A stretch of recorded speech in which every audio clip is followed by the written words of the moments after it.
Hey, good afternoon, gentlemen.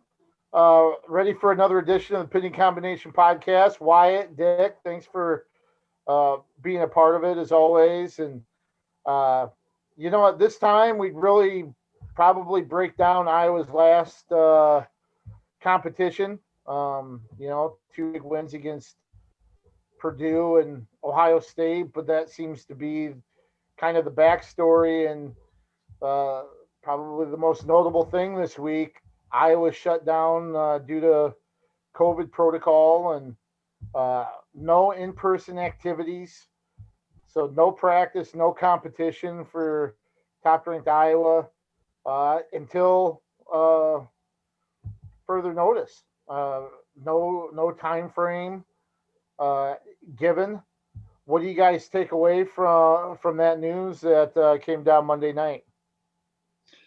Well, to me, it's just too bad. It's just one of those situations.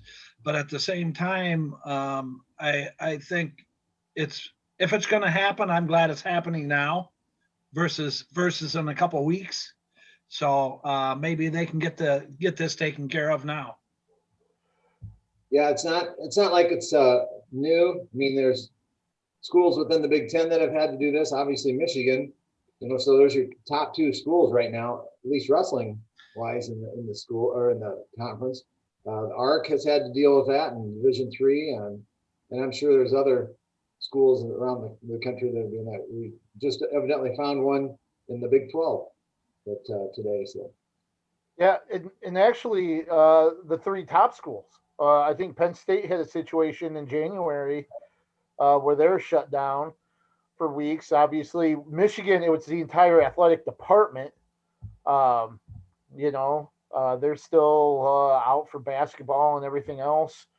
Um, you know, and we saw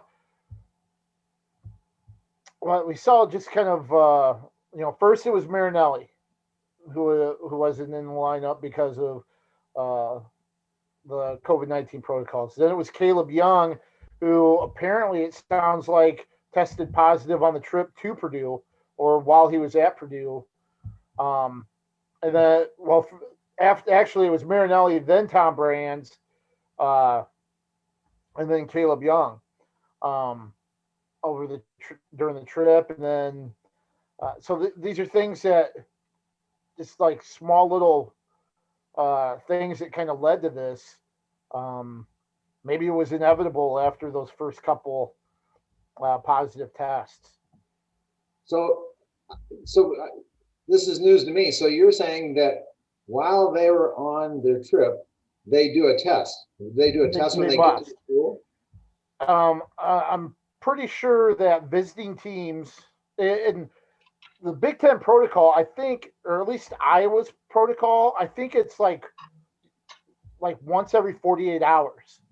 And if Nathan knows more, you can kind of let us know too. Our producer Nathan Ford, who's probably in tune to some other things, but um, I'm pretty sure there's a test every 48 hours. Um, and I know visiting teams have to test when they get there. Um, so I'm guessing it's kind of the same thing. Either it was a test within the 48 hours that they're supposed to, or they have to test being the visiting team, and it sounded like it came back positive um, for Young while he was at Purdue. So So, so here's what I'm saying. I'm picturing in my mind. They probably test before they leave, I would think.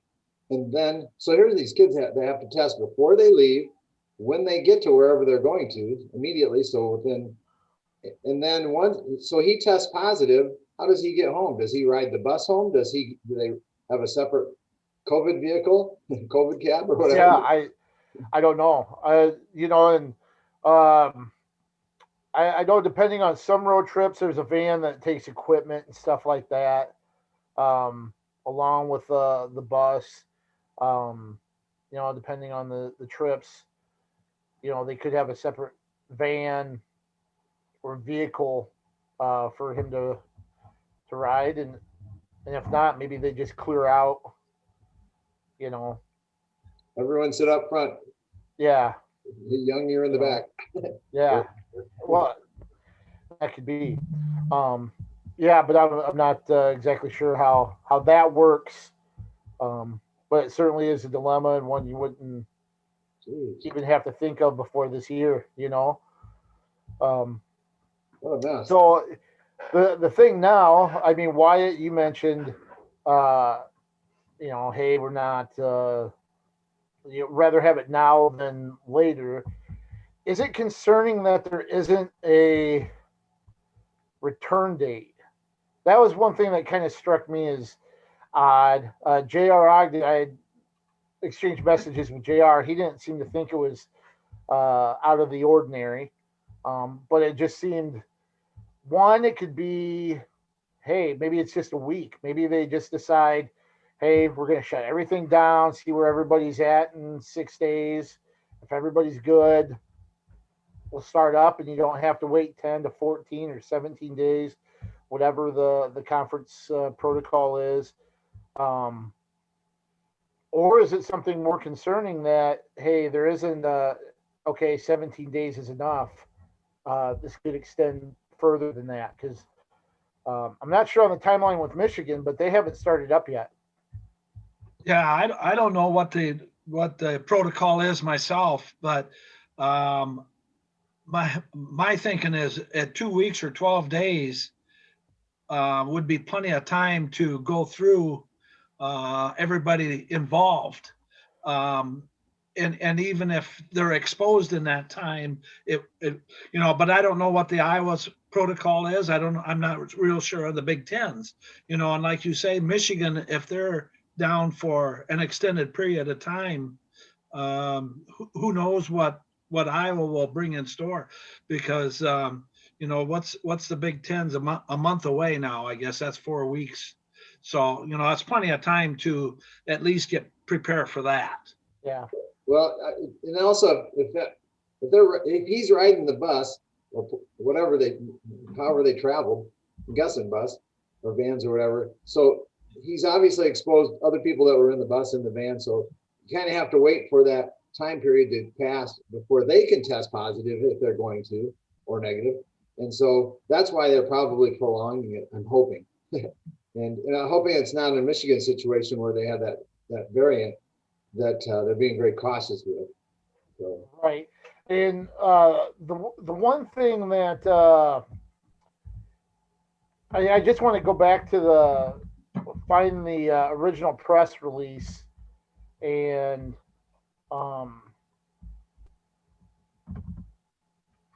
consult the verbiage that was used here, because I'm pretty sure it was stated that this was a decision made by like the universe. It's at the direction of the University of Iowa medical team. So it wasn't anything necessarily from the athletics department, from the Big Ten.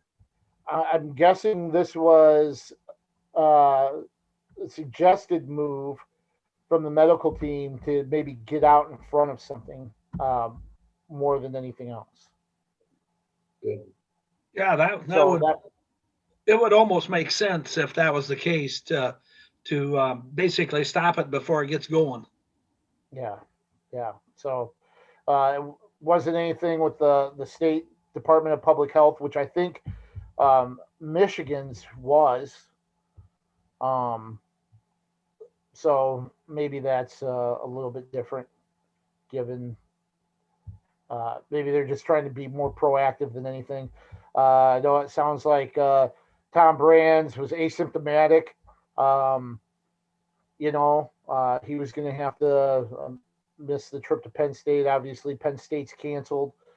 Well, postponed. I think they're looking, to try to possibly reschedule it if, Iowa's back and they have time before the Big Tens. The one little bit of news, obviously, Iowa won against Purdue and Ohio State pretty handily, even shorthanded.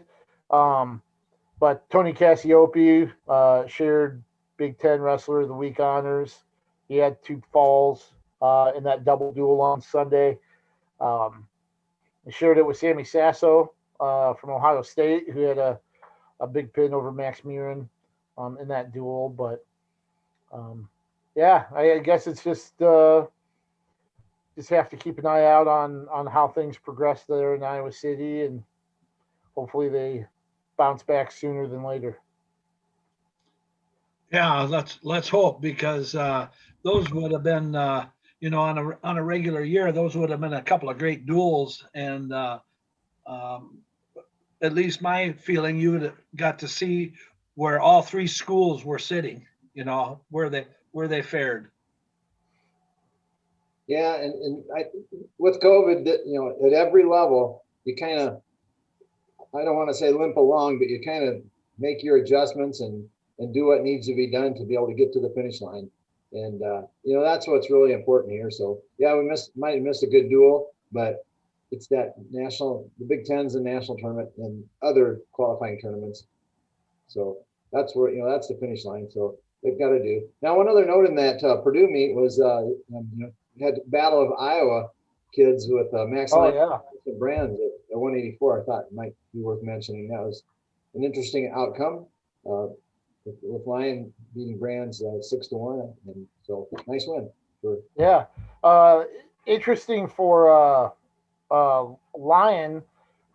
2 quality wins over Brands, and earlier this season he beat Brownagel of Illinois too. So Max has got 2 quality wins there, and Brands did a nice job bouncing back in the Ohio State duel against Rocky Jordan. But yeah, it was kind of neat to see the 2 Iowa kids go at it there in that Purdue duel.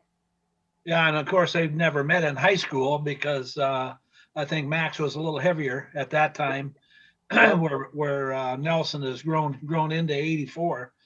But it was kind of interesting when you see 2 and 3-time state champions going at it from each other, and they're 50 miles apart, or grow up 50 miles apart. Right, and I don't think Western Dubuque was in the Mississippi Valley yet back then. So no.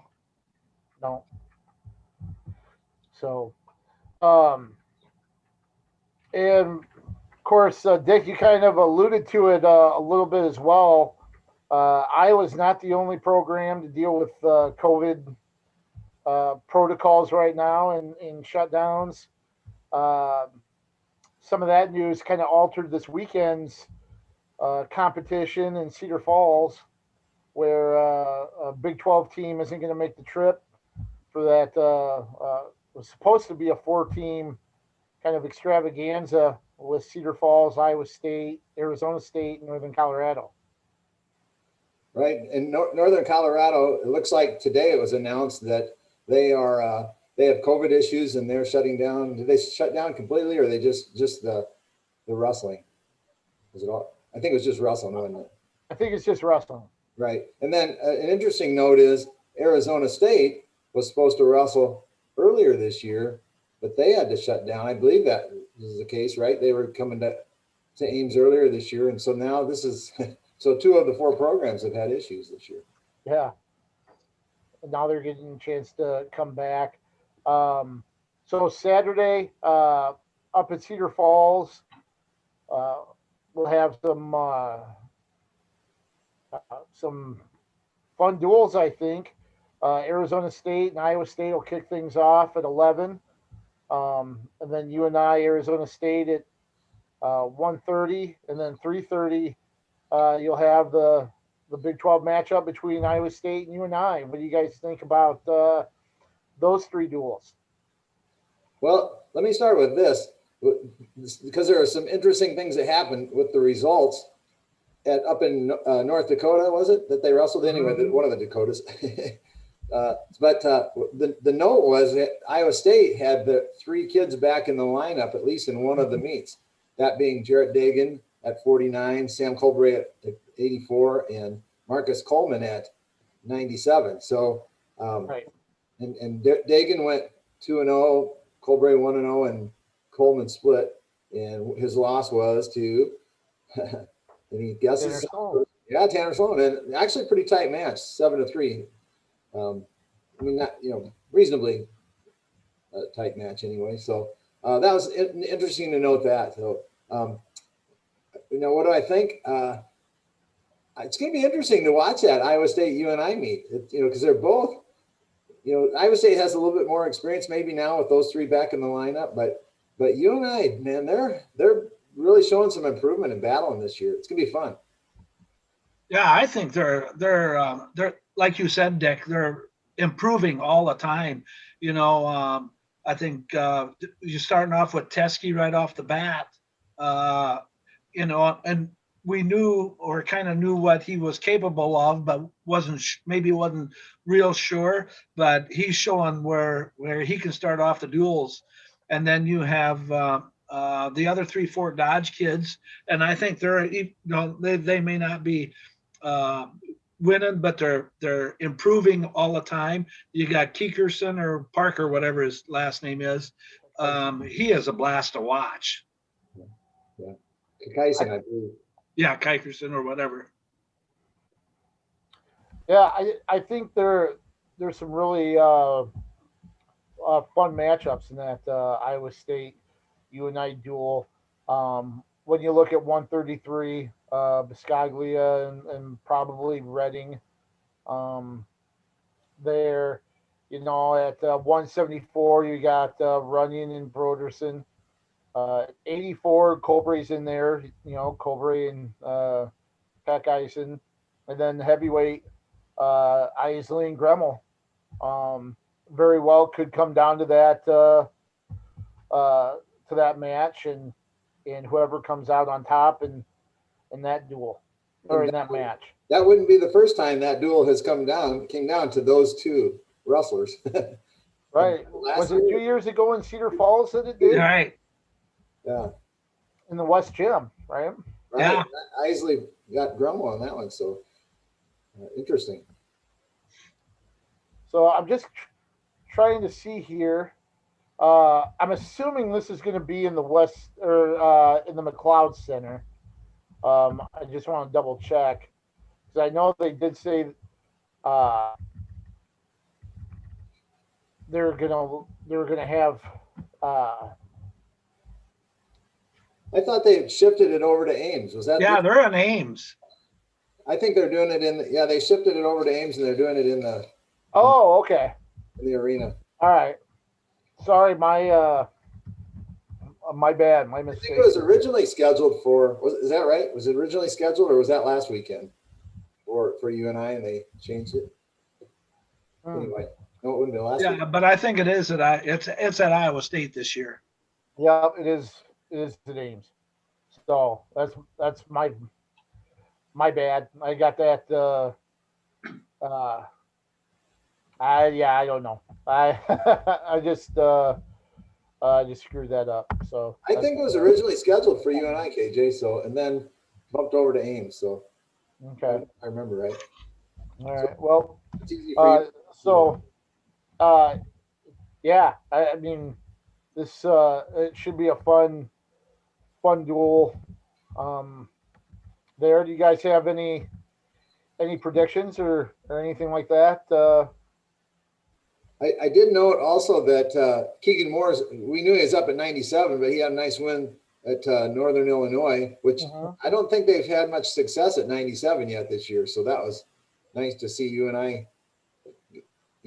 with their lineup change. And I saw that Moore had texted out, new change or whatever, new goals or whatever. So maybe a week ago or whatever. And so that might be a permanent move. That's what I was kind of wondering with the for tweet. them. And I think that's another match that's intriguing. That's with Moore and Coleman there, with Coleman being up. 65 with Schoenfelder and Isaac Judge, I'm assuming. There.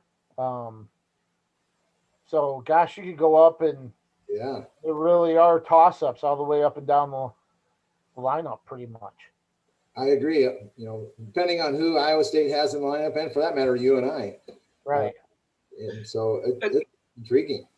Yeah, it'd be interesting. I'd hate to make any predictions, but there's sure some intriguing matchups, I think. Yep. Let's see. So I'm just kind of looking through here. Oh,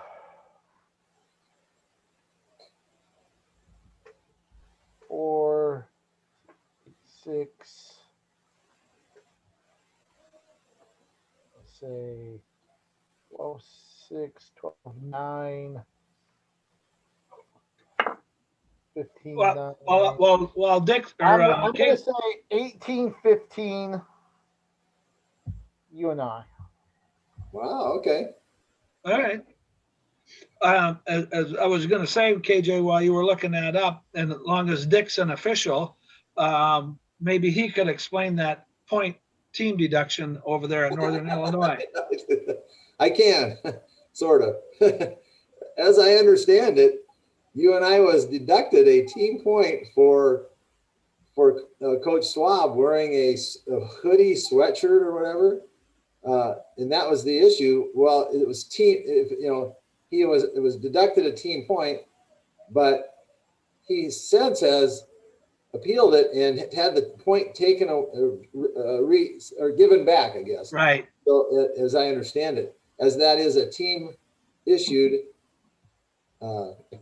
apparel, I guess. So, and I have to say this: it's been he's handled it very well in a kind of a light spirited sort of an issue, and it's gotten a lot of social media the attention to his attire and his wardrobe. So it's been kind of fun to actually follow that. I think he's had some fun with it too. Yeah, and I'm trying to think if there's anything else like that in sports. I don't know if there's a actual written rule for basketball coaches, even though they're usually dressed a little bit differently. Obviously, that's not the case for football. I can't think of another sport that has something like that. I understand their maybe motivation behind it, but to deduct the team point and really, if it's not something egregious like wearing flip flops and cargo shorts and a Budweiser T-shirt, But I thought Doug handled it very well on his press conference, and I think basically what he was saying was they want to make sure that you're, I guess, properly dressed for the national tournaments, Yeah. and I thought Doug handled it, responded pretty well at his press conference. Right. I can see that, but you also have to give coaches the benefit of the doubt to know they're going to have common sense. Yeah. I agree. I get that it's all about appearance, but I've never, like you said, KJ, in other sports, I've never seen or heard of a team being deducted a team point. I can't imagine the Patriots being deducted a point for sorry, we're gonna have to take that 6 points and make it a 5 point. Yeah, right. Yeah, the extra point doesn't count. So, and I'm trying to think of some offshoot sport like equestrian or golf or something like that. But to have the coach be, and I get that the players, have to wear their uniforms or whatever. But I don't even know in baseball. What if the manager came out or the guy coaching first or third without his uniform on, and like a suit and tie or something? well, that was one of the things too. Baseball is so unique in the fact that managers actually dress in baseball uniforms. Right. I said something on Twitter a couple weeks ago. What if wrestling coaches did the same thing? How'd you like to? How would you have liked to have coached in a singlet, Briggsy? No, I think I'm blushing now as it is. No, I don't want to go there. I'm trying to think of a few coaches in singlets that might be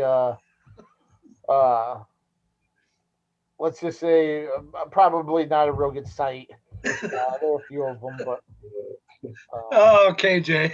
and I'm just glad I don't have to cover a duel in a singlet. So we'll leave it at that. But yeah, so we'll have to keep an eye on kind of Iowa's status here going forward to see when they return to practice. I'm assuming that even next week's duels with Northwestern and Wisconsin are probably off the table just because they're going to be shut down for the rest of the week. And that includes practice. So you think you'd want to give them some time to practice before throwing them out there in competition. But we'll see. And this weekend, I think that UNI-Iowa State duel, and even with Arizona State in the mix, there's a potential for three doozies there at Ames, even with Northern Colorado out because of COVID calls as well. But should be fun competition there this weekend as well. The ARC has been competing the last couple weekends. Dick and Wartburg was dominant this last weekend, weren't they? Yeah, they look good, actually, real good. They defeated their two opponents 49-0 over Univista and 39-0 over Central. So they didn't lose a match and looked pretty decent, I think. In that triangular, then Central also defeated BV 34-6. Up in Dubuque, Loris beat Simpson 41-3 and University of Dubuque 36-9. And then UD turned around and beat Simpson 41-9. At Co beat Luther 41-5, Nebraska 45-11, and then Luther beat Nebraska Wesleyan 42-9. Couple of notes: UD also beat Luther last night 23-16. And then one other note: I was kind of disappointed because I was really looking forward to this match, the 33-pound match between Brock Henderson and Eron Haynes. And that did not materialize. I don't know why. Henderson did not wrestle, but he wrestled in the other duel. So I'm kind of scratching my head. I was really looking forward to that result and see how they did. Because Henderson's ranked 6th and Haynes is ranked 7th by D3Wrestle.com. And so, I mean, it was two highly ranked kids, and Haynes was an All-American 2 years ago. And so that one I kind of missed seeing that one. And one other note with D3 was Cornell wrestled as well, who's not in our course, and they beat Westminster from Missouri 41-13, and then lost to the Rochester Community Tech College 21-17, who is ranked 3rd at that level. Is that junior college level, I think? Yeah.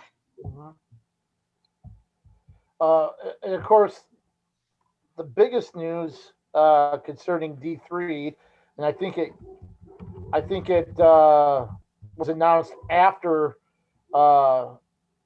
we recorded last weekend that the D3 Wrestling Championships, the NCAA, canceled the D3 Wrestling Championships this year again. Second straight year, unfortunately, that has been wiped out and canceled.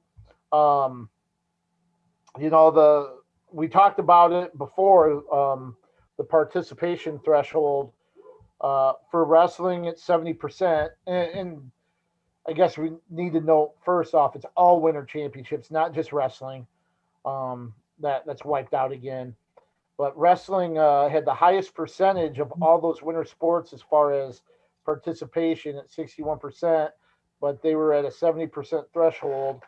And it's just an unfortunate situation, but we knew this was possibly coming down the pike, didn't we?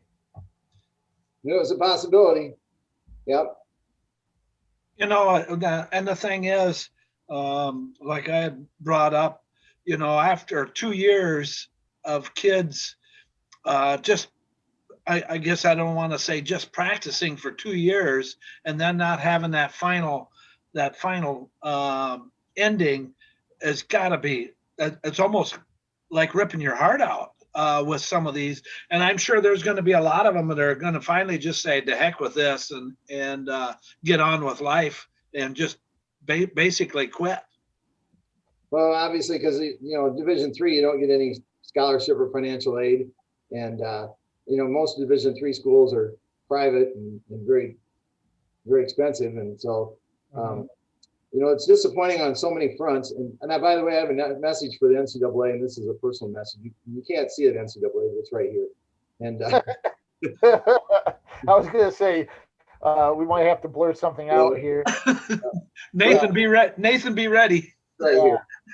Yeah. Anyway, so the things that make it difficult are, and I don't want to drag anyone else down. I would never want that. But you're looking at D2, who has fewer schools, but they're still being able to host theirs. You're looking at NAIA, which probably has fewer schools, hosting theirs. Division I, which is close because you got the Ivy League and you got some teams here and there. I don't think Stanford's outright wrestling, or maybe they're competing this year. Anyway, different teams that aren't competing because of COVID. So it's going to be the same number of teams, yet because it's not a percentage of the teams that said they were going to. So in D3, it was 109 schools, and that originally were going to have wrestling, and it went down to like 60 some, which put it at 62%.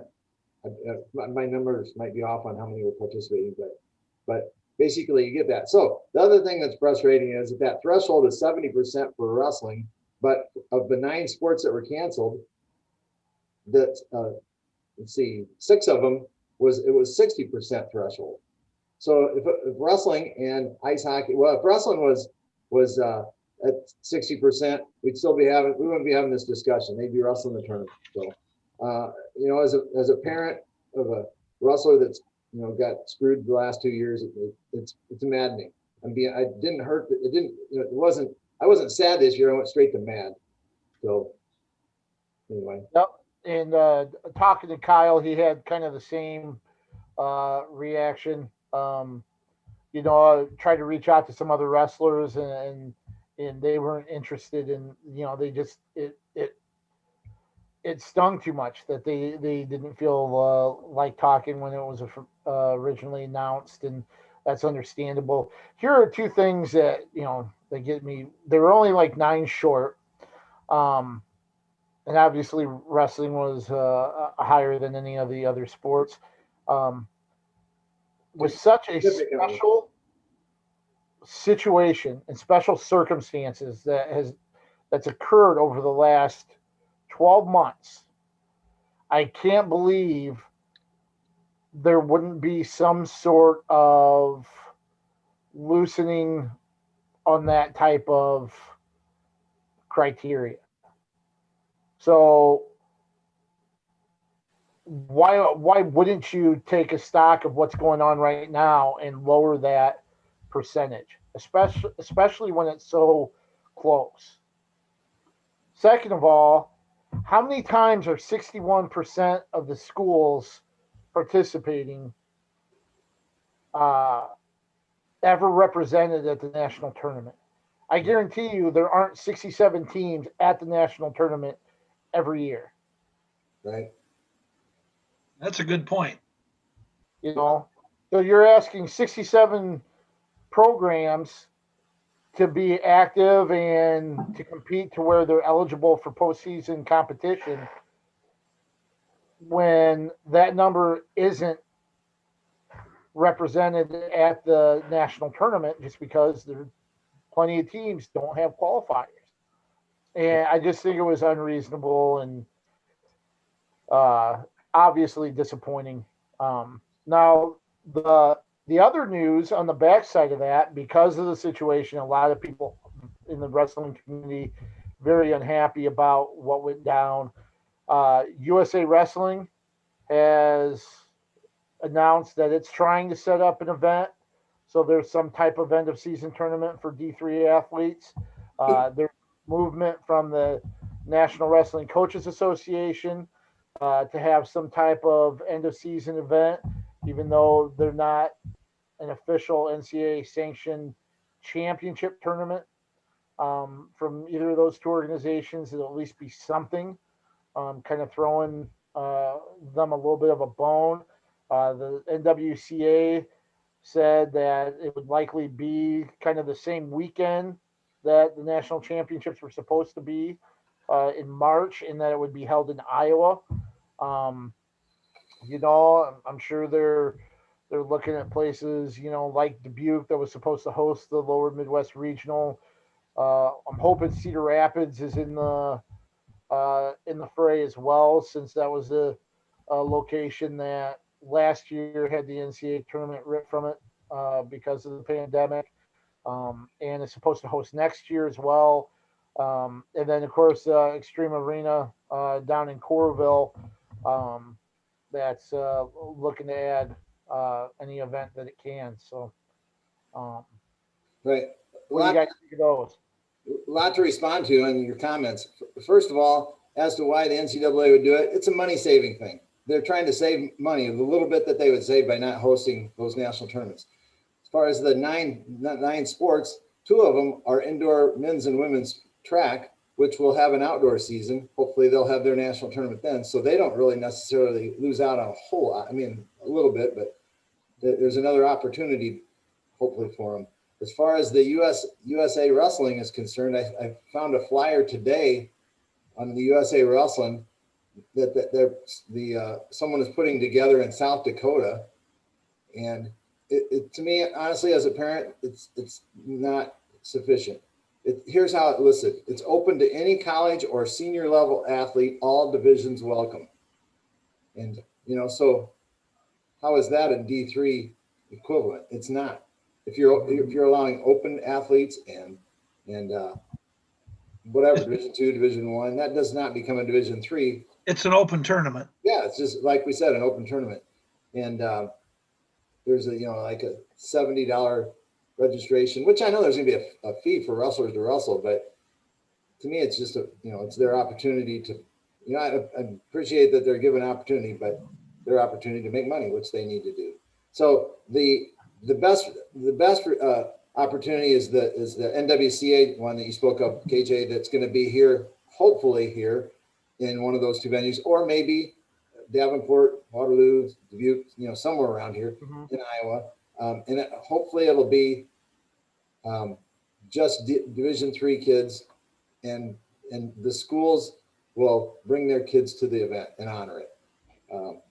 So I mean, there's a lot of ifs, and we'll see, but that's our best hope right now, to have any sort of thing. And that's the one question too, how likely will schools be to fund and send their kids to a tournament that isn't an NCAA tournament? Right. However, the NWCA national duels,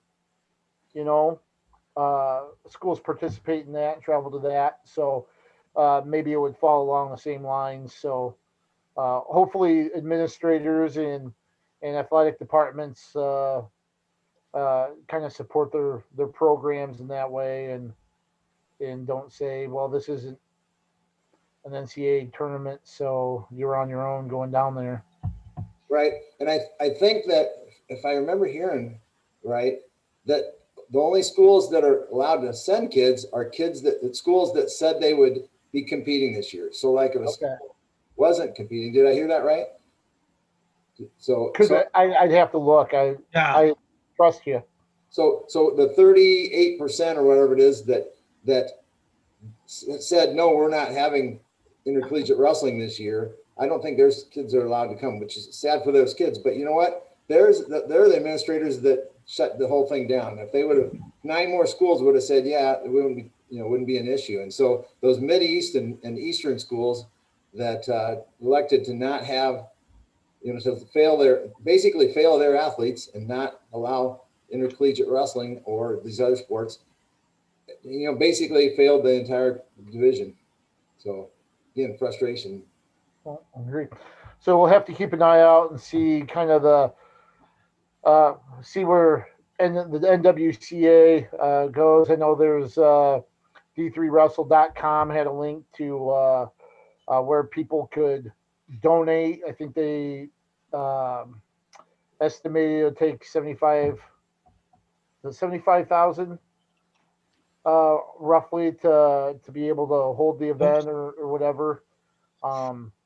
So I know there's an opportunity for people to donate if they were interested to help with that tournament going on. So let's do it. Come on, wrestling community, rally for these guys. I wasn't aware of that, so that's Yeah. $10 here and there will go a long ways. If we all do it. Yeah, exactly. If we can support a guy buying his beer or whatever, we can certainly support the wrestling, right? The Iowa State guy. So. Yeah, right. Gosh, and I can't even remember. Carson. Yeah, there you go. Carson King, maybe. Yep. So I was just trying to look at the. If I can, I mean, while you're looking there, I'm going to go back to the ARC because there is something exciting this Saturday coming up. Up at Wartburg, they'll host. I think Nebraska Wesleyan and Loras. And the Loras meet. Wartburg can win it outright with 2 wins over those schools. Loras still has 2 duels after this weekend, so they can't necessarily win it outright. But basically, it's going to come down to the Loras-Wartburg duel Saturday for the ARC championship. So that's pretty exciting. Loras still has to wrestle Central and Co. Co is basically, in my opinion, the 3 top schools in the conference are Wartburg, Loras, and Co. And so Co, who could knock off Loras maybe, or give them a run for sure. And that's the following Saturday. It would be interesting to see a 3-way tie. Yeah. So the NWCA, if you go to their Twitter feed, it's at NWCA Wrestling. They have a post from Tuesday where they mentioned hosting the national championships March 12th and 13th. More info to come later, but you can help by donating to the cause to be able to host this tournament. And they have a link there to be able to donate to help with costs for kind of a pseudo D3 championships and stuff there as well. The other thing I want to mention, Upper Iowa last week as well. They came away with an 18-16 victory over Augustana. I believe they split 5 wins apiece. Big win for Upper Iowa. Scott Kellenberger at 165 with a fall that ended up kind of being the difference there, and allowing number 16 Upper Iowa to come away with a victory before this week's duel against number 1 St. Cloud State. Right. I would say that looking at the results there, they kind of have to be happy and not happy, they being the Peacocks, because I think they had 3 of their ranked wrestlers not win. And, that's you can't be happy about that. But you had your other kids following up and doing a nice job, getting the wins. So Tate Murdy, Myron Crawford, and Dalton Hahn all lost. And a couple of the matches weren't necessarily close, but yeah, to have 3 ranked wrestlers lose and you still come away with a victory, like you said, a little bit maybe bittersweet. Some good and bad that everybody else stepped up, but right. And they lost. I think they lost to unranked wrestlers too, if I remember right. Yeah, all three, and of course, it probably doesn't get much tougher at the D2 level than having to head up to St. Cloud, Minnesota, to compete against St. Cloud State, which is obviously brutal stage there for D2 wrestling. I think it's safe to say they would have won it last year had the tournament been held. They're heads and above everyone else. I'm not sure where they're at this year, if they lost a lot of seniors or whatever, but even if they had a little coming back, they're good. So Of course, that's the regular season finale for Upper Iowa. After that duel tomorrow night, Thursday, then the next is their regional championships, February 27th at Aberdeen, South Dakota. So um, we'll keep an eye on uh, Upper Iowa there as they finish up the regular season next week. Any final comments college wise from you guys before we shift? No, just some good duels this weekend with Wartburg and Loris, or the duels up at Wartburg and the ones at Ames. Right. And, we didn't mention him, but I just ended with this. David Carr, man, he's quietly kicking butt this year. I don't know. We haven't really mentioned him very much, but he's just had a great season. So there you go. That's it. All right. Well, we'll shift gears here to the high school ranks, and Dick, one of the things I have really enjoyed the most is you make the call. So why don't you kick us off with that? All right. This is old school day. You guys will both know this. It's an old school move, all right? And it's kind of two parts. So it's a legal or illegal response by you. So situation one, wrestler A has an opponent in a guillotine. All right, there's the old school, the guillotine. And included in that is the headlock with no arm. And then he turns the wrestler towards the back. Is that legal or illegal? So they're basically on their knees. What the guy on top has the leg on, reaches under the arm, grabs the head, locks his hands, and now is taking him back into a guillotine. My first thought. So if his arms around the head without the arm, my first thought is that would constitute an illegal headlock. Okay, Wyatt? And that was what I was going to say. But I guess maybe a little confused on the position, but the old guillotine, yeah, yep. That's old school. So you guys are right. That is illegal. You cannot, when you're on your knees and you're locking it, you have to have an arm in there. So which would be, you're going to usually take the arm and then take him back. Right. So in this case, they're reaching over, grabbing the head, locking hands. That's illegal. Okay, situation number two. Wrestler A has the opponent in a guillotine in a near fall criteria. So he took the arm, went back, slipped his arm over the top of the arm, now reaches up and grabs the head without an arm. Legal or illegal? I'd say still illegal. He's on his back now. He's on his back, and we've taken him over without the arm or without the head, and now we reach over, grab the head without an arm. Okay? I think it's legal because now you're in a half Nelson situation. Yeah. Well, it's not a half Nelson situation, but in a pinning combination. Yep, and you guys have probably done that back in the day, reached up to grab the head. So you think it's legal, both of you? Yeah. I would say so. And that Once is you have him on his back, then yes. Once you get into your fall criteria, then you can grab the head without an arm and work for the pin. So and then just to clarify this, when you get him in the guillotine, my legs are so short I could never use that anyway. that actually brings up a third situation. So if you take them over, have the leg in, grab the head, and your leg comes off because your legs are short, is that legal or illegal now? Now the leg's not in anymore. So I'll help you out. It's illegal. So they would have to break the grip right away if the leg popped out, or risk being illegal headlock. So good question. Interesting. All sorts of situations, right? Yeah, right. That's crazy. So that's it's kind of neat.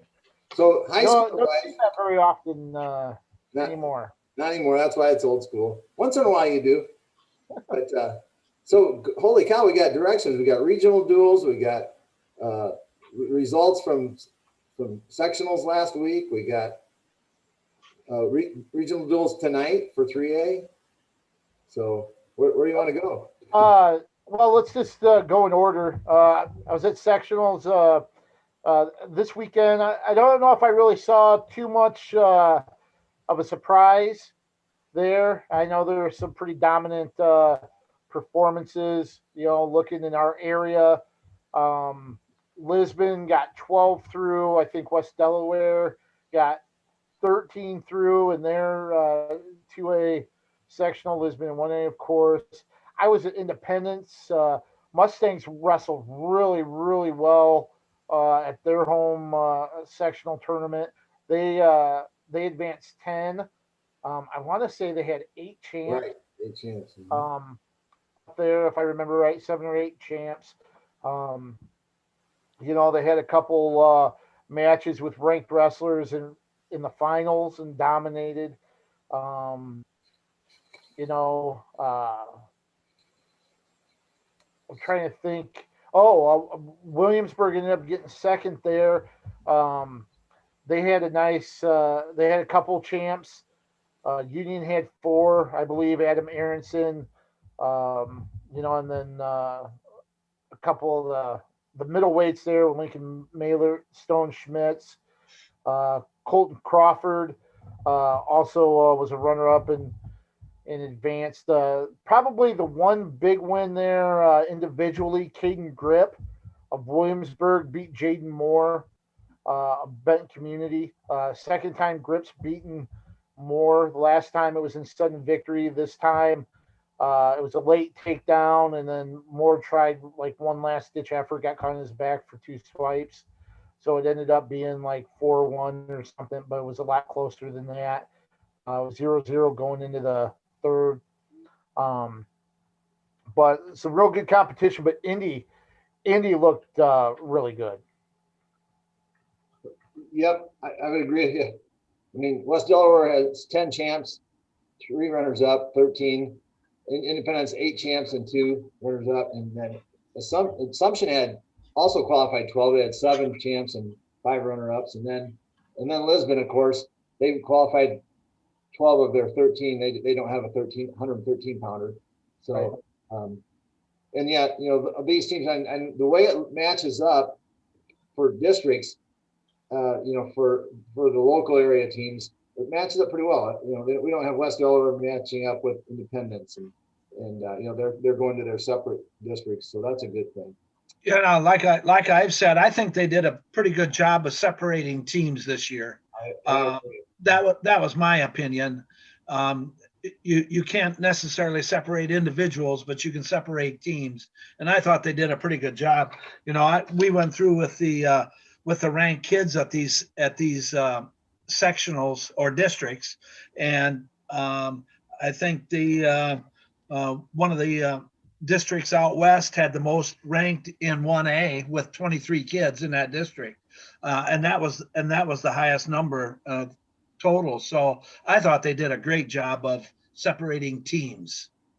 Wow, you said 23?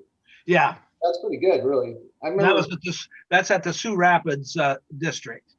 Right. I remember my last year we had 28 at our district, and one of the districts out west had 7 ranked kids. Yeah. So. I remember that too. The one thing that kind of caught my eye, you mentioned Davenport Assumption. In mid-January there, they kind of had some struggles a little bit. I know there were some injuries and stuff like that, but Assumption seemed to be having some issues, and boy, with their performance on Saturday and then in the regional duels on Tuesday, they look to have righted the ship, and they seem to be in good shape here for the postseason too. Yeah, they did a nice job. It didn't look like an extremely difficult sectional, so and they pair up with that Albia sectional, so they may have another nice run to qualify some kids for state. So we'll have to wait and see on I will note this though, KJ, you had mentioned that, is this the last year of sectionals? So the number of kids that were entered in some of the sectionals so I kind of looked at that a little bit, and boy, it was shocking. At least, particularly the 1A sections. Mm-hmm. 2A was the teams were a little more full, but it's crazy. I looked at that as well, and I looked at more of the eastern side of the state. And if you threw those two sectionals together or just had the district, you don't have very many brackets above 8. You're dealing basically with a few 10-man brackets. If you look at that Lisbon Mediapolis sectional, I think there's five weights that would have a 9 or 10-man bracket. The rest are all 8-man brackets or less. So I guess that's why I'm okay with going to just districts. Right at that Lisbon at that Lisbon sectional, there was no bracket. There's 7 teams there, and no bracket had 6 or 7 in it, of all of the 14. I mean, and half of those had, I think 4 of them only had 2 wrestlers. Right. And then not only that, there's no 5th place matches. Right. Yeah. Right. For some, there weren't even semifinals, like you said. At least 4 of them, no semifinal matches. It's crazy. You weigh in and you're moving on. Of course, you have to credit Jim Nelson for bringing it to people's attention on social media that there was a weight where Jessup, there was one individual. And I know I remember Belle Plaine or one of the SICL sectionals a few years ago had something similar where 113 only had one person in it as well. But that just fuels the debate to it needs to be restructured a little bit. And even that the Monona sectional, which had 8 teams up there, there was nothing bigger than a 6-man bracket. I mean, there was a lot of 6-man brackets, but still, out of 8 teams, there was only I think it was 14 or 11 of them had 6-man brackets. Wow. So that brings me to something I want to share as well. Something that got brought to my attention. MFL Marmac hosted the section on Saturday. They also had a chance to host the regional duels for the first time on Tuesday. But during that event, one time I think MFL and Elkader Central shared a program, right? Yeah, just for a couple years. Yeah. So Friday, apparently one of the Elkader Central wrestlers, the family's house burned down Friday night, the night before sectionals. So it was a total loss. Apparently the entire family, they were able to get out unharmed. But of course they had a tremendous loss with the fire. He was unable to compete on Saturday, obviously had bigger things to deal with. But MFL right away decided to raise money for the family of the Elkader Central wrestler. I think they donated all their program sales and gathered donations to coaches and the ADs. Got together right away and decided to do that. And so in less than like 12 hours, raised like $840 for the family.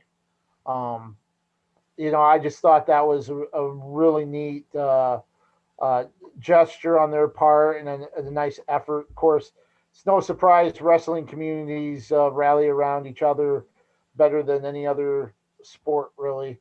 And to see that in such a short period of time and people willing to give and help out somebody going through something like that, I thought was pretty cool and a really classy gesture on MFL Marmac. And of course, happy that not only did they win their sectional, but they also won their regional dual and qualified for state duels for the first time in school history. Bravo for the community, and I'm saddened for the family that lost their home to the fire. Geez. Yeah, and it sounds like they had a good sectional as well as good duels up there this last couple days. Yeah. Anything else kind of stand out to you as far as the 2A sectionals go, or the 1A sectionals? Any sectionals at all? Yeah, no surprise. Don Bosco qualified 12 with 11 champs. So, yep. I mean, it looks like Lisbon and Don Bosco are going to be loaded headed down there. You would probably guess that they're both looking at trying to get double digits down to Des Moines. And do you think this is going to be a 2-team battle, Wyatt? I do. Yeah, because like you said, the Don Bosco district, they're paired down there with that BGM, or that's where they're at. But anyway, I can't see why they wouldn't get everybody through. And Lisbon, I'm thinking would be basically the same way. They're going to get their 11, 12 guys through. And just like we had talked about with, was it Solon or something, all those guys, even if they don't place down there, they're going to score some points. Right. And of course, West Delaware, Assumption, obviously, a good first step. We'll see how they handle districts this weekend. But West Delaware, dominant. I don't know. Is there anybody, Crestwood? Can they make a run? We saw what Osage did last year. Could Crestwood pull something like that off? Sergeant Bluff Luton or anything like that? Boy, I don't think so. But at the same time, a year ago, we kind of thought the same thing and things didn't fall into place. And so I guess you can't count anybody out, but at the same time, they're just looking so good. Them upper weights from about 45 on up are pretty dang solid for West Delaware. Okay. And that's not discounting the lower weights. I'm not saying that at all. Right. They're just really solid. Well, I mean, I guess I'll just leave it at this. I think it's West Delaware's to lose. So, I would agree. But of course, like you said the same thing last year. Look what Osage did. So, I'm not sure it was as much Osage as it was kind of maybe West Delaware not doing it, and then other teams kind of stepping up, and it was almost like a group effort to not have West Delaware, including West Delaware in that effort. Yep. Well, regional duels, obviously, for 1A and 2A were Tuesday night. One thing that stands out, even though there are a couple close duels, all the host teams won. MFL Marmac had a battle with Wilton there and got through, as we mentioned, the first time they've qualified for state duels. Winterset outlasted Clarion Goldfield Dows to advance. But other than that, it looked like the host teams pretty much, kind of ruled. Yeah, and I think both those duels came down to the last match. I was kind of following Winterset's, and they were down 36-33 going into that last match. And so they needed the decision, and he ended up with a major to win that duel. So I thought that was kind of interesting. And I think MFL's, that came down to a final pin, to win that. Really? So there was actually 3 that were one was 1 point, one was 2, and one was 3. So Sergeant Bluff Luton beat Central Lyon 39-36 in the final. So that was Wow. the 16 teams or 16 duels, the 8 in 1A and the 8 in 2A, only 3 of them were tight. The rest were either significant wins or blowouts, which leads you to believe that, or at least question, is 24 teams too many for the regional duels? Should it be 16 or, just 2 duels going at, or 2 teams going at it or whatever? Even 2 teams, you still have blowouts. And then on top of that, it was the 6, 7, 8 seed teams that were the close duels. And Right. So, yeah, I'd be, and some of those I don't think sent full teams or sent their starters either on that first duel. And so you could just as well eliminate that duel and just have the 8 duels. Right. And the association will counter with, well, those kids get an opportunity to have that experience. Yeah, that's an experience I got to enjoy a couple times. Well, just speaking from where I was at, the Lisbon duel, or the Lisbon regional duels, the semifinal between Alburnett and New London, Alburnett won pretty handily, like 60-17.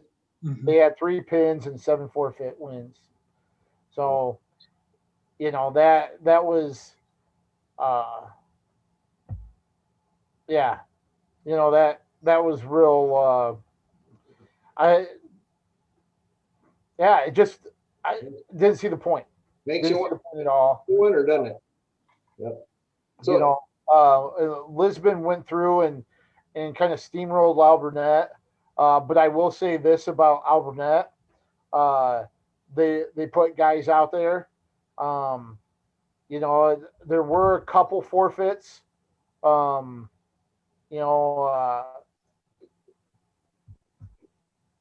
think there are back-to-back forfeits where we've mentioned Lisbon doesn't have a 13-pounder. Alburnett didn't have a 6-pounder. So those 2 forfeits, but the rest of the time.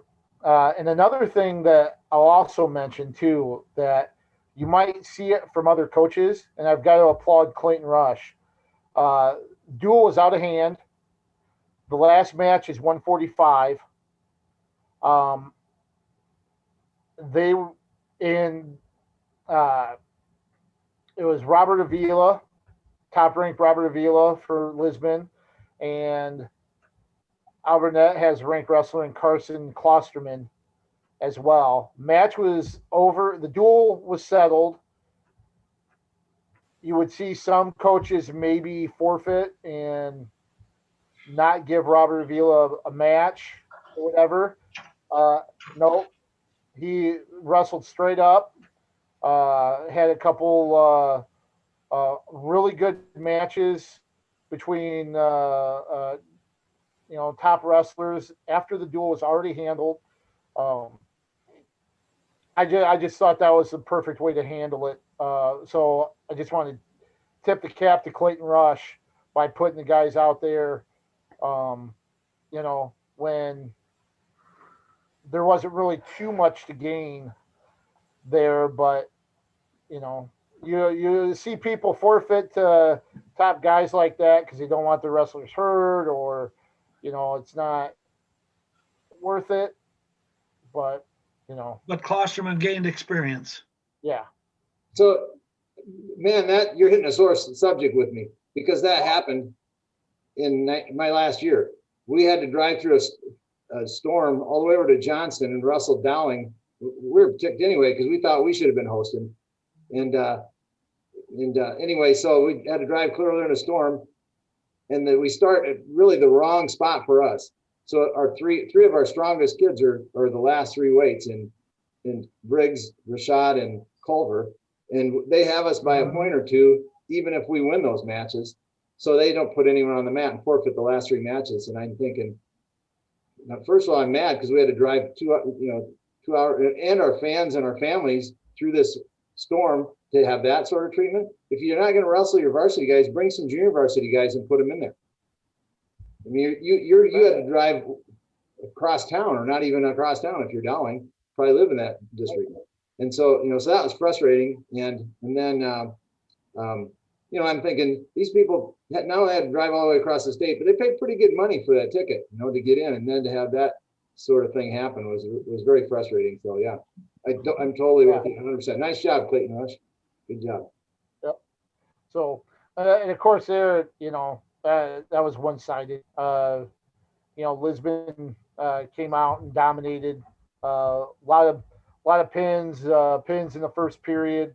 The one real interesting note, 126, Brody Neighbor for Alburnett with a pin in 3 minutes over Cade Siebrecht, who's ranked 5th.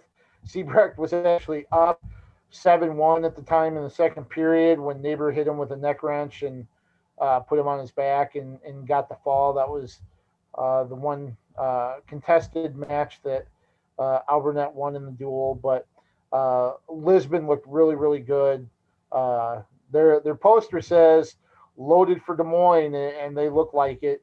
And I think we're on a collision course with Don Bosco and Lisbon again. And of course, we saw what happened with the finals last year, coming down to the last match, and we could see the same thing this year. And of course, no Battle of Waterloo. They didn't have the regular season duel that they normally do because of weather. And, the first time they cross paths this year could be the finals of the state duel. Yeah, and then on top of that, it'll be interesting to see how the seeds go at the state tournament. Where they meet up in that part of it. And that's going to be tough because with the seeds and the missed competition this year, it's going to be tough to seed, I think. I think you just have to go in there and click a button, isn't it?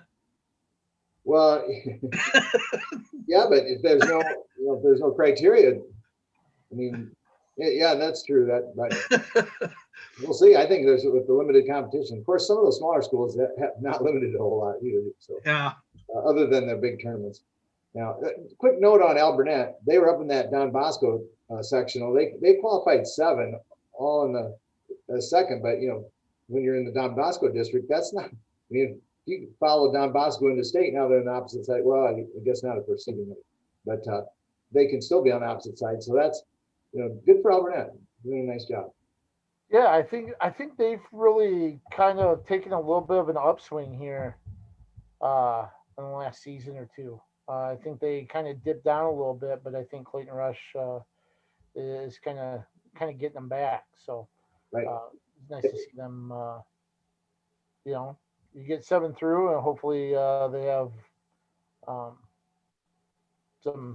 good performance this Saturday with districts. Now the 3A 3A regional duels are tonight. I'm going to head to Linn-Mar. Some notes that kind of stand out. Cedar Rapids Xavier is making their first regional duel appearance ever. Football school, yeah. Side known for soccer, yeah. Basketball, certainly. Wrestling hasn't really been considered a wrestling school, but now, this is a nice step, nice little accomplishment for them. They're going to go up and face Prairie, which is a winnable duel, I think. Mm-hmm. But of course, I think those two teams are wrestling for one extra duel with Waverly Shellrock waiting for the winner. I can't think of anybody else making their regional duel debut. The one that really stands out to me, I think, right now, Linn-Mar and Dubuque Hempstead, possibly. I think that's one that really could be interesting. Yeah, I think that could be a great duel myself. And the other one may be the Ankeny-Norwalk duel. Yep. I was thinking the Iowa City West, if they can get by Pleasant Valley, so with North Scott. So I'm thinking possible upsets. You're always thinking that, right? That's the fun part. So Hempstead maybe can upset Linmar. That's 10 versus 8. And, we didn't get to see that during the season. And then Iowa City West maybe upsetting North Scott. And then, it'd be fun to see Prairie and Xavier's result, how that might turn out. But I think best opportunity for upsets in those two regionals. Yeah, and Iowa City West is scary just because they've got guys that can score a lot of bonus points. Right. When you're looking at Garvin and Gambrel and Stratton and Barker, if Parker McBride's in the lineup. I'm sure I'm blanking on a couple more, but they've got some hammers and they can put up some bonus points, and if they get a win here or there, or an upset, they're a team that could wreak havoc with somebody. And they can score a lot of points with those guys, and then like you say, win that one or two matches. Even if they split 7 or 14 matches, but get bonus points out of 5 of them and win a couple of the other ones. And then hold the other ones to regular decisions. Right. You can win a lot of duels that way, actually. That's why I'm thinking that it's a potential upset. But Iowa City West are tough because was it 2 weeks ago we covered them, KJ? 2-3 weeks ago, and they had only 2 duels at that time under their belt, and so they're limited experience in duels, and so they're kind of an unknown quantity in the duel situation. Yeah, and the Iowa City schools have just had such a rough year.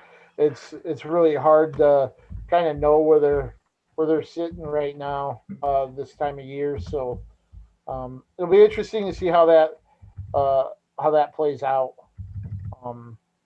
as well. But I think those top 4 ranked teams, which it's Waverly, Southeast Polk, Waukee, Fort Dodge, maybe even Bettendorf.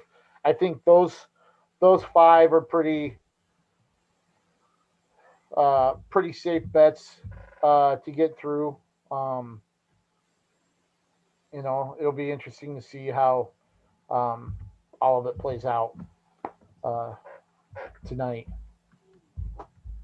So with the district competition this weekend, I know I'm going to be at the 3A district at Prairie on Saturday.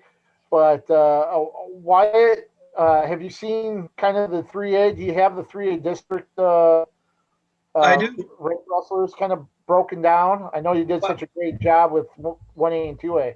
Well, actually, I'm just finishing my rankings right now. If you've noticed, I've been snooping down and looking at my phone because we're just finishing them up right now. But as far those will be posted Thursday. Pardon? Well, you have those posted Thursday. No, I'll give me about 15 minutes after this broadcast. Okay, so people can look. Because I got them right here. I got them right here. But I'm looking at, as far as teams go, I would say Iowa City West would win that, would be the favorite there. The Prairie one, I don't know about you, KJ, but I'd almost give a little nod to Linmar on that. Oh, yeah. The Waverly one, Waverly. And going out on a limb there. Yeah, but even we were talking about the 1 and 2A sectionals or districts. I thought they did a good job in the 3A of splitting these top teams as well. I don't know if you guys did, but maybe a couple of the more competitive ones would be the Bettendorf one with Bettendorf and North Scott down there, as far as the team race. And maybe the Carlisle between Waukee and Johnston, being it's a little smaller tournament. But I thought it was a pretty decent job of separation this year. I do too. I do too. I think they really kind of split things up a little bit. Um, you know, Hempstead's the one that I think if you sent them somewhere else, uh, they could be they could make a run for uh, a team title. Um, but obviously with Waverly Shell Rock, that's going to be tough. But whatever direction you're sending them, you've got Lidmar to contend with that I think is uh, a lot stronger team than many people realize. Um, you know, and then you got Bettendorf uh, as well, and the other one along the border there. So yeah, I think they did a good job of kind of splitting uh, top teams up, and you know we'll see how things kind of fall out. Kind of interesting that Southeast Polk is at Marshalltown, but that's one that uh, they should roll through. I would think pretty easily for them. You know, and also looking through these district pairings, um, basically the top seeds in the duels are all separated on the districts, Really? except for maybe Iowa City West, uh, which would be what are they, a number 11 seed or 10 seed or whatever it was. Yeah. 11, yeah, and that would be the only one, but otherwise the other ones are all top seeds in different districts. Okay. All right. So Yeah. just a note, So most wrestling people will know this, but the districts are an 8-man bracket. The 3A districts are an 8-man bracket with a true wrestle back to second. So the seeds are important, but they're not critical because you have that chance to come back and wrestle for second to be that true qualifier for state.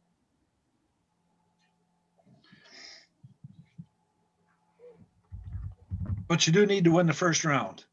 Absolutely. Yep. Yeah. No. I can tell you those. It's still gut wrenching to see some of those Russellbacks though for second place.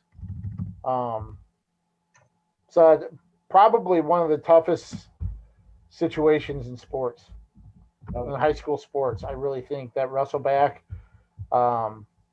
You know, it's an extremely tough situation, and but it's exciting to watch in the same breath. It's fun to watch when you don't have a dog in the fight. That's right. That's for sure.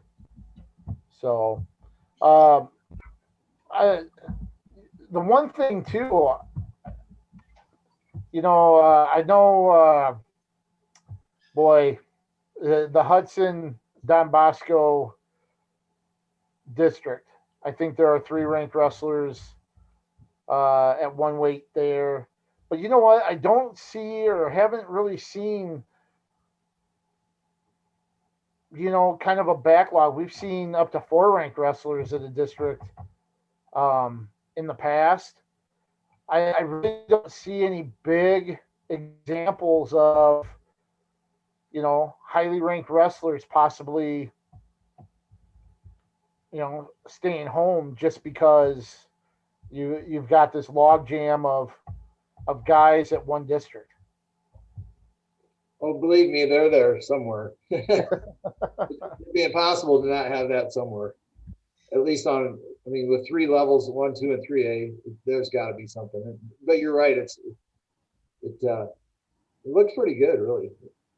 And just like that sectional up at Columbus, at 160, you had the top 2 kids wrestling there, so it's going to happen, I guess. Where they follow each other. Yep, and that's that's made for some real fun situations over the years. I still remember JJ Krutzinger and Kyle Pedretti. Right. Those 2 wrestled the sectional finals at Independence. Of course, at that time, MFL and Waterloo Columbus were both 2A schools, but they wrestled in the sectional finals at Independence. They wrestled in the district final, and then they wrestled in the state final, and I want to say Hallblum from Alburnett and one of the Don Bosco wrestlers did the same thing, where it was a sectional final, district final, state final against each other, and uh, that makes for a lot of fun over 3 weeks, seeing that happen. I'll tell you an interesting situation from 1966. So Don Briggs from Jefferson and Terry Daly from Washington wrestled each other in the sectionals. Daly beat Briggs. They get to districts. Briggs beats Daly. Get to state. Daly has first round Dan Gable. Don Briggs makes it to the finals and wrestles Dan Gable. Yeah, there you go.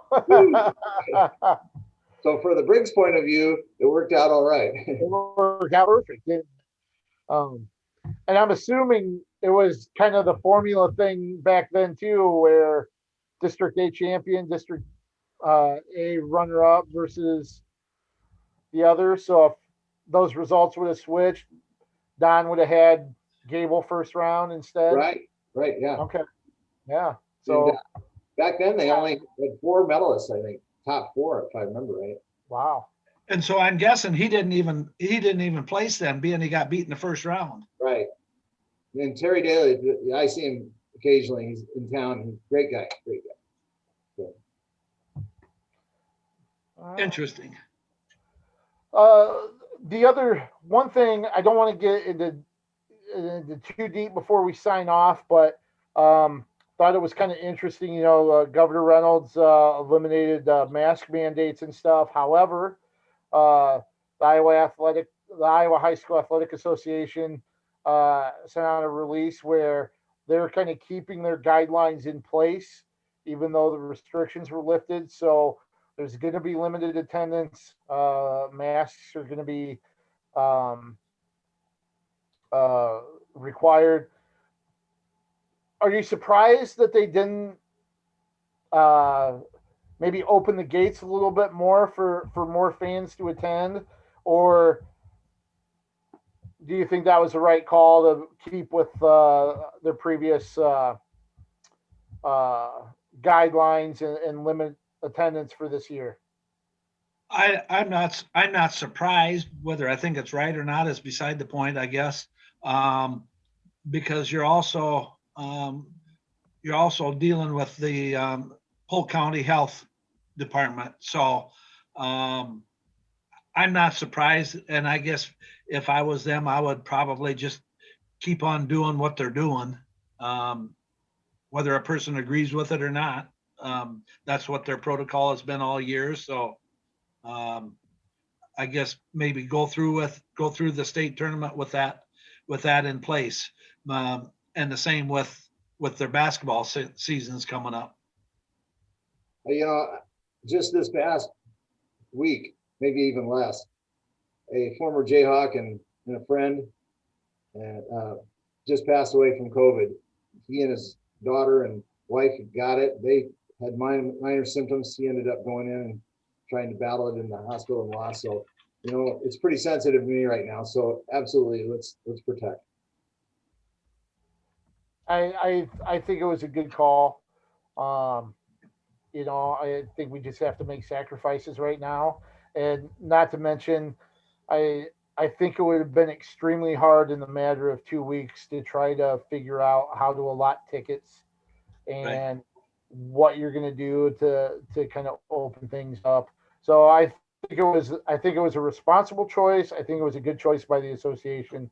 And of course, they're following guidelines, Wyatt, like you said, from other institutions, and consulting them as well. So, I think this is just a year that we need to sacrifice, and the atmosphere is still going to be a good one, regardless of 5,000 fans or however many are going to be in attendance, with cheerleaders, without, whatever it might be. So. And let's not forget, there's a lot of states that don't even have wrestling this year. So if we have to, cut back a little bit and still be able to do it, like I said before, bravo to the association. That's right. I totally agree, Briggsy. Totally agree. Any final comments or anything you want to share here before we close things up for this week and get ready for the big qualifier? A big qualifier, and we don't have much time left. Like 10 days. Nope. This time next week we'll be right in the middle of state duels. So, actually, maybe we'll get together on Tuesday or something before state to break things down. But this time next week we'll be right in the thick of things in Wells Fargo. So, should be fun. It should be a blast. All right. Well, on behalf of Wyatt Schultz and Dick Briggs, I'd like to thank everybody for watching and listening to us gab about wrestling for a while. And as always, we'll let Wyatt take us home. Let's keep wrestling on the move.